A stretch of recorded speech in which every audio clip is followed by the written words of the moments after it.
We are about to watch a hearing where a 70-plus-year-old man is sentenced to 15 years for distributing 4 pills. Now, before we watch that, I wanted to share with you a real quick intro as to what sentencing looks like when you harm a child in Louisiana. So let's go take a quick visit for 4 hearings that took place on the same day for similar offenses. Let's see if it actually plays. 8-year sentence, molestation of a juvenile, Oh, 8 years. or indecent behavior with juvenile, sentenced to 7 years. 7 years. Okay, that's the next one. Let's go to number 3. How many is this going to be? Indecent behavior with a juvenile, sentenced to 5 years. He was revoked.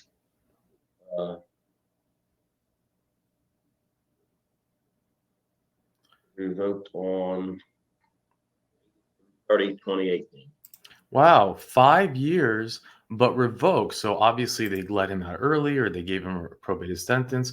Let's go look at the next one. Let's see what this sentence is. This is a different day, actually. Maybe he has a more of a strict. Currently in prison on indecent behavior with a juvenile, serving 7 years in prison. 7 years. So what did we just see? We saw 4 sentencing for indecent behavior with juveniles, ranging from 4 to 8 years, but including they were probated and revoked. Here's one hearing that this is just an example of someone who doesn't harm a child, right? So let's go see what this one is. Full term 2/5/2030, a 12-year sentence. Simple burglary.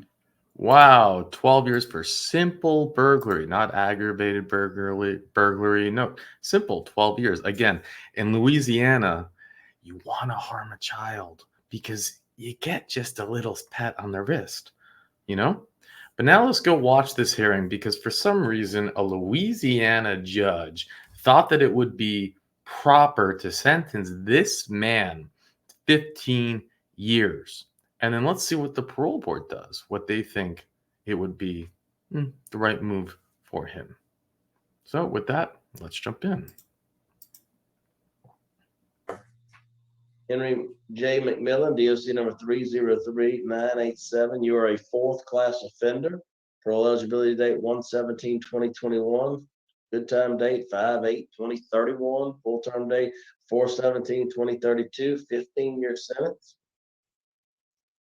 Habitual offender penalty distribution schedule 2. Does that sound correct? Yes, sir. Please answer, Miss Renata. Good morning, Mr. McMillan. How you feeling today? Feeling pretty good, ma'am. Well, good. So I think, let's see, how old are you? You're 70 years old? Yes, ma'am. Is that right? And how long you been in jail this time around? Almost 4 years, 3 years and 10 months, maybe. Yeah, and I see during this current period of incarceration that you were in work release for a few months, and then you went to Hunt, it looks like, for some medical issues. Yes, ma'am. How's your health? Good. So all that worked out? Yes, they found a kidney stone, and they hadn't removed it yet, and work on that once I get home. Yeah, but you're feeling okay. That's good. But I got diabetes. Yeah. So you have a pretty long history of drug use and abuse. How old were you when you first started 19. using? You were 19, and I think in that record that was LSD. A little bit later than 19, around 2021, maybe. Because at least I saw where you were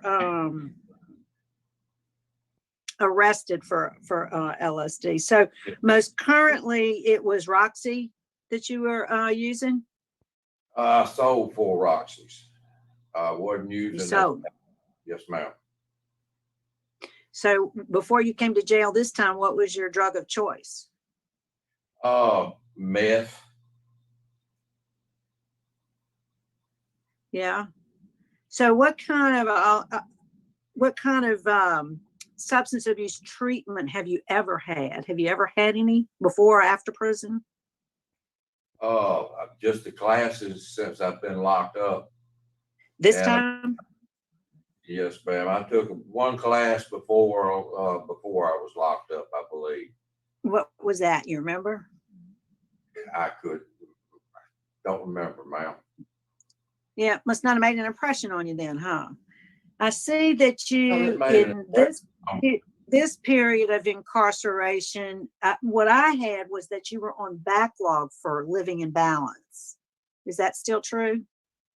I believe so. I thought I completed living in balance with the others. We had problems with the teacher at Livingston work release. He didn't turn a lot of classes in whenever. All right. So if you did living in balance and you think you completed it, tell me what was the most important thing you learned in that class? Oh, most important thing I think I've learned with all of them really is I got to get myself in a program and stay in it. You ever gone to meetings? Yes, ma'am. Which ones? AA and NA, I believe they called it both. Where'd you do that at? Bogalusa. That's where your home is, Bogalusa? Home's right here, about 2.5 miles that way. So what you're gonna do, I want to commend you. You say you've been in jail. I think you said almost 4 years, and according to what I see, you hadn't had a write-up, so you seem to be doing pretty good. How in the world are you gonna stay clean and sober? I'm gonna go to classes and stay busy getting farm operational again. And I've got 3 granddaughters and a daughter living with me, and that's gonna be a handful. Well, have they always lived with you? No, The ma'am. daughter? No, ma'am. They have. So they're just living in your house right now. Yeah. No, they're gonna live there with me. I'm concerned about you, sir. I'm concerned about you. You're not very convincing that you're gonna try to stay clean and sober. I mean, you're a little old for this kind of stuff. I'm through with it. I'm not quite yet convinced. Ma'am, I hope that's true. it is. I'm gonna get So how are you gonna do that? You say you're gonna get in a program. What kind of program are you gonna get in? AA and NA, go to meetings, and be around people that's straight and sober. I'm not gonna be around anybody who uses. Mm-hmm. Well, that's good to hear. I don't have any other questions, sir. Thank you. Mr. Marabella. Mr. McMillan, when you say you want to get back to farming, it bothers me a little bit. I see you've cultivated marijuana for a long time, and that's a pretty good hotbed out there. So what kind of farming you hoping to get back to? Beef cows. Mr. McMillan, you and I have a lot in common. We're about the same age. I didn't go down the path you went, fortunately, but a lot of my friends did. Some of them are dead now because they couldn't get off of drugs. How are we going to keep you off drugs? I mean, you've been on drugs your whole life. Yes, sir, I have. But I've made my mind up. I'm not messing with them anymore, and I'm not going to be around them anymore. I can't. Well, do you know, or do you believe that it's more than just making up your mind? Yes, I need help. Well, I mean, how many times do you have to go to prison to get help? This one will do it. Well, why is this one different? As they say, I've seen the light. Well, you know, my belief is this one's different because it's now. Because you happen to be sitting there. You probably felt the same way. If you've gone to parole hearings in the past for other crimes, you probably said the same thing. You know it and I know it. So how is this different and what are you going to do differently? I'm just gonna make myself go to the classes and participate in the classes and try to use what sense I have to straighten myself out. I've got too much to live for, what few years I do have left.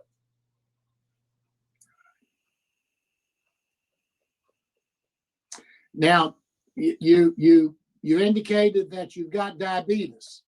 What other health conditions do you have? High blood pressure. Do you take insulin for your diabetes or medication? No, sir, I take metformin and glipizide. All right, so you're not on insulin, you're taking pills. Yes, sir.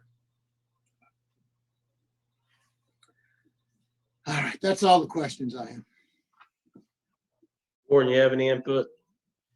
I think y'all hit the nail on the head pretty good. He's not a, I mean, he's a good inmate when he's here. No trouble. Of course, he hadn't been here but since October, but his history, he doesn't really get in any trouble. I'm concerned the same thing y'all are, is the substance abuse or substance use disorder. And that's really my concern with him. And I don't know if there's something available on the streets that'll help him or if there's something we need to do in here. I don't really know just yet on that. Well, Mr. McMillan, so you gonna go right back home? How long you lived in that house?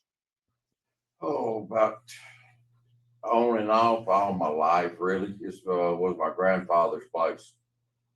All them people that you do all that dope with, buying and selling, they all know where you are. How you gonna, you said you want to get with better people at NAAA, sober people, but how you gonna get away from all the people that you've been dealing with all these years? They coming back. Don't think they're not coming back. They coming back.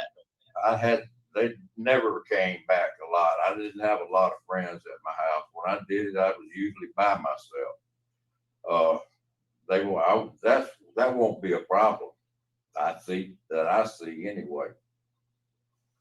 I can stay away from them. But you haven't been able to as of yet. Now you've seen the light. Well,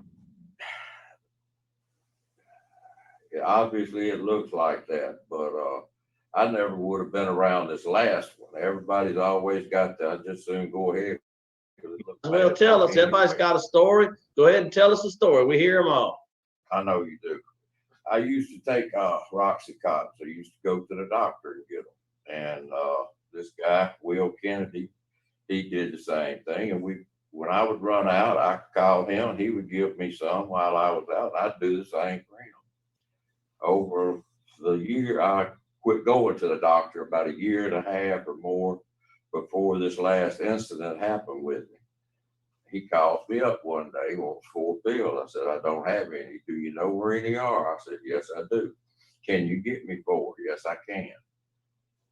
Me being as smart as I am, I went and got him 4, and that's what's got me here now. I wasn't taking pain pills at the time. I quit going to the doctor. I quit taking pain pills for over a year. Y'all can check my doctor records and see when our drugstore records and see when I quit going and getting those pills or getting them filled. Okay. Any statement you'd like to make on the record before we vote? Hope y'all see it my way, but I don't think I was too convincing to y'all today, but. All right. Well, thank you. Panel prepared to vote? Yeah. Ms. Cheryl Renatson. Oh, goodness. Mr. McMillan, you're right. You weren't very convincing to me, although I believe the story you just told us. I do believe that you, I do see in the record where you sold the 4 pills, but I also see in the record where that might have been not have been your only transaction. When I asked you about substance abuse programs that you had done, you thought you had done them, but you couldn't remember the name of them. So I'm concerned that you really didn't get enough out of the program to understand what your problem is. You have a moderate risk assessment score. My vote today is to deny your parole with a very strong recommendation that you take advantage of whatever program opportunity you may have there at Rayburn, so we can get you some tools in your toolbox so you can go home and be successful. Once you've completed a program and you can articulate it a little better, what you got out of the program, reapply. And my decision might be different at that time. Mr. Barabella? Thank you. Mr. McMillan, you said you didn't think we'd see it your way. There are a lot of things you said today that I just don't know resonate with me, except the one thing that you did say, and I do see it your way, and that is that you need treatment, that you need help. And I hope that you can get it while you're there, because you've got a long history of drugs. You don't just will yourself to quit doing drugs. So I hope you take advantage of any programs that are there. It's also going to be my vote to deny you today for the same reasons as outlined by Ms. Renatson. All right, you have 2 votes to deny. I'm going to vote to deny for the same reasons. I think you need to, if you can get the thing, Warden can help you getting some treatment. I think you need to work on that and then come back before us, and I think there might be a little different outcome. But for the moderate tiger, law enforcement opposition, you need treatment. I vote to deny. So it's 3 votes to deny, your parole suspended. Well, there you have it. Do you think that he is someone who should have gotten a 15-year sentence, which essentially I think would have been a fair argument by his attorney if said, Judge, you're giving him a life sentence. Do you think that it makes any sense to take a man who has health problems and put him into a system so that the taxpayers will now have to foot the bill for 15 years because he sold 4 pills? He's not running around gang banging. He doesn't have a weapon. He is not causing havoc to the communities. You're talking about 4 pills. I don't have court information on it. I don't have police reports. I can't get into what they got into, but please, are you really going to be an ADA and say, I am doing my job. I am making the community safer. Let's do a sting operation. Let's go lock this guy up. Let's go throw away the key.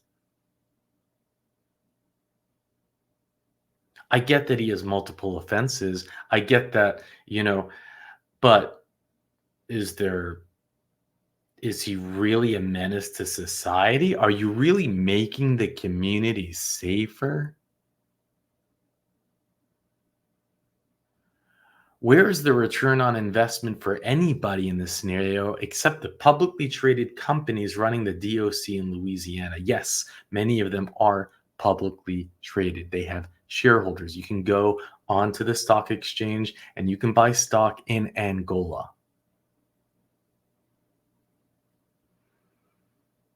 It's a business. It's all a business. Now, what's a little bit contradictory about this situation is that the reasons why we have acts like 122, etc., is that this business is becoming costly. It was much more profitable 20 years ago when the inmates were 20 years younger. So what do you do to solve a problem when a business starts bleeding money because healthcare for older inmates are expensive? Well, you pass legislation Act 122 and hand over these inmates to places like the Parole Project, non-for-profit, which is given a significant amount, tens of millions of dollars, by the state of Louisiana. So taxpayers are still footing the bill, you see, but the bottom line expense P&L for prisons goes down, profit goes up, stock goes up. So in this case, I'm not sure what went wrong, because this probably is a little hit on the DOs, on the, you would think, these prisons, right? To have to carry the costs of this inmate, but maybe they just played their cards perfectly right because he is out. I guess I'm not sure how he got out. but he got out just about 4 months ago, and this hearing took place in 2021, so he had to serve about 2 more years.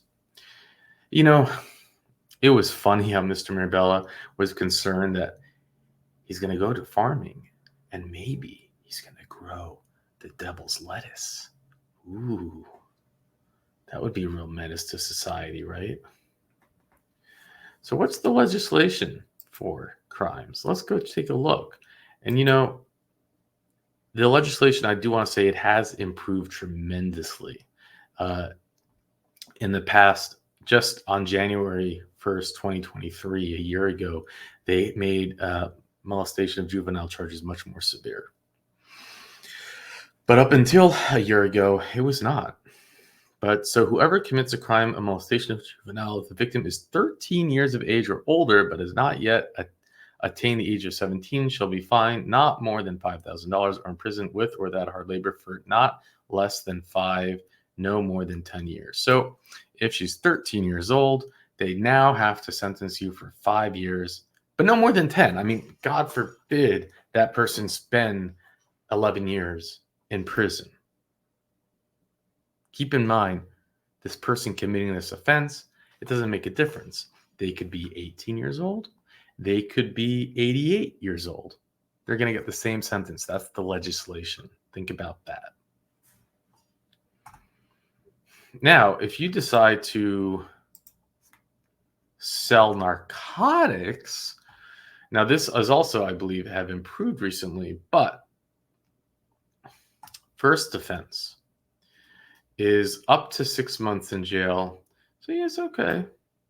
Maybe they're trying to take it easy. This is actually, maximum 6 months for first offense. Now, if you were to sell MDMA, 10 years. Yes, you heard that right. 10 years.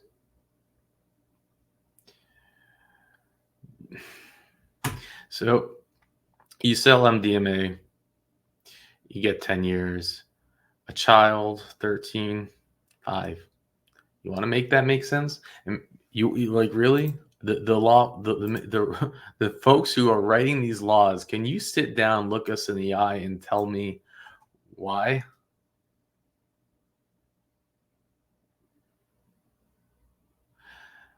LSD, 10 years. For some reason, angel dust, you can get 5. I don't know why, And then the opiates, up to 5 years. Man, they just don't like MDMA. It's actually funny. Look at that. You can sell this drug and get 4 years. But again, I mean, in my opinion, this is the most innocent of them all. But okay, I know there can be different opinions.